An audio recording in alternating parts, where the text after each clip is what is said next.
চলুন আজ দুধ চা বানাতে বানাতে কিছু কথা শেয়ার করা যাক।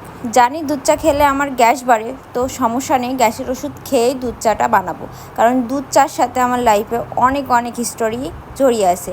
যখন আমার খুব বেশি টেনশন হয়, ভালো লাগে না, মন খুব খারাপ থাকে, তখন আমি চেষ্টা করি 1 কাপ দুধ চা খেতে। কারণ দুধ চা খেলে আমার গ্যাস বাড়ে, গ্যাস বাড়লে তখন মাথার মধ্যে বেশি বেশি মনে হয় যে কেন আমি এই কাজটা করতে পারলাম না, আমার ভিতরের কষ্টটা ফুটে বেরিয়ে আসে। আর আমি তখনই একটা গ্যাসের ওষুধ খেয়ে নিই। তখনই বুঝতে পারি যে জিনিস লাইফে সমস্যা সৃষ্টি করবে তার সমাধানেরও পথ আছে।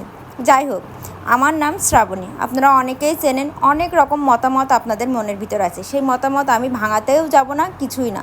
আমার ছোট থেকে ইচ্ছা ছিল আমি এমন কিছু করব যাতে আমার বাংলাদেশের মানুষ না, বিশ্বের মানুষ আমাকে চিনতে পারে। কিন্তু সেটা কী বা কীভাবে করব আমি জানতাম না। ইন্টারমিডিয়েট পড়াকালীন আমার বিয়ে হয়ে যায়। বিয়ের পরে আমার হাজব্যান্ড বেশ সাপোর্টিভ ছিল। আমি ওকে বলেছিলাম আমি এটা করব ওটা করব। প্রথম দিকে সে অনেক বাধা দিল, পরবর্তীতে দেখে যে না, তার জেদের কাছে আমি ফেল, তাকে আমাকে কিছু না কিছু করতে দিতেই হবে।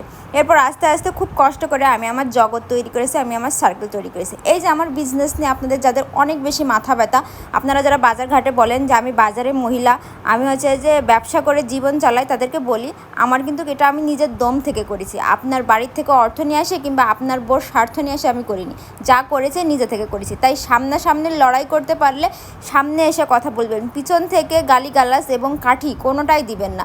এতে করে আপনার পুরুষত্বর অপমান করা হয়। কারণ একটা মেয়ে হিসেবে আমি আমার বাজারে খুব সুন্দরভাবে একটা বিজনেস প্রতিষ্ঠান চালাতে পারছি, আর আপনি সেটা বন্ধ করার জন্য উঠে পড়ে লেগেছেন, আর আমি ঘরে বসে বসে মুখ বুজে সহ্য করছি, এটাও ভেবেন না। কারণ এটা আমার নিজের স্বার্থ থেকে তৈরি, এটা আমার স্বপ্ন। আর আমার স্বার্থ এবং স্বপ্নে আঘাত হানলে আমি যে কতটা ভয়ঙ্কর হতে পারি সেটা শুধু আমিই জানি। সোশ্যাল মিডিয়ায় হেসে হেসে কথা বলি, কমেডি ভিডিও বানাই বলে আপনারা আমাকে জুকার পাগল অনেক কিছু ভাবতে পারেন। উন্না ছাড়া আমি ভিডিও কেন বানাই সেটা নিয়ে আপনাদের অভিযোগ থাকতে পারে, কিন্তু আপনাদের এই সব অভিযোগগুলোই আমি মাথা পেতে নেব। কিন্তু আমার উপর আঘাত হানার আগে আপনারাও কিন্তু ভেবেচিন্তে কথা এবং কাজ দুইটাই করেন।